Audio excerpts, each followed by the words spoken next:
పదమ్మా. నమస్తే డాక్టర్ గారు. నమస్తే అండి. చెప్పండి, ఏంటండి మీ ప్రాబ్లం? వీడు మా అబ్బాయి అండి. అన్నం తిండు, నిద్రపోడు, ఎప్పుడు చూసినా మొబైల్ పెట్టుకుని ఆడుతూనే ఉంటాడు. ఎవరైనా మొబైల్ లాక్కుంటే దెయ్యం పట్టినలా చేస్తాడు. ఓకే, నాకు ప్రాబ్లం అర్థమైంది. చిన్న, నీ పేరేంటి? వంశీ, ఏం చదువుతున్నావు? 8th class. వంశీ, నువ్వు ఇలా పొద్దా ఫోన్ చూస్తున్నావు కదా, దీనివల్ల నీ ఐస్ డ్యామేజ్ అయితే పరిస్థితి ఏంటి? అలాగే బ్రెయిన్ కూడా ప్రాబ్లం వస్తుంది.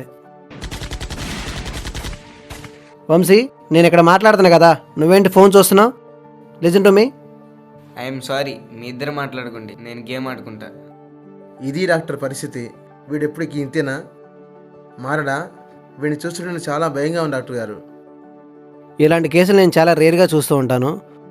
సో దీనికి ట్రీట్మెంట్ అంటే ఏం లేదు, వాళ్ళంతా వాళ్ళు మారటమే, కానీ మనం ఏం చేయలేము దీన్ని. వీడు ఎప్పటికీ మారుతాడు డాక్టర్ గారు. ఇతను మారడానికి ఒక రోజు పట్టొచ్చు, 10 రోజులు పట్టొచ్చు, నెల పట్టొచ్చు, సంవత్సరం పట్టొచ్చు, 10 సంవత్సరాలు పట్టొచ్చు. కానీ మారకపోవచ్చు. మారడానికి కూడా మార్గాలు ఉన్నాయి. ఆ మార్గాలేండి డాక్టర్ గారు? ముందు ఇతన్ని మొబైల్కి దూరంగా ఉంచండి. అలాగే నేను కొన్ని మందులు రాస్తున్నాను.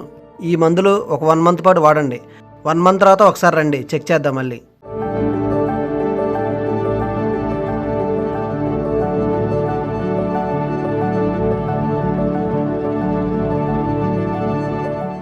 ఈ మందులు జాగ్రత్తగా వాడండి. సరే, ఇంకా మీరు వెళ్ళండి.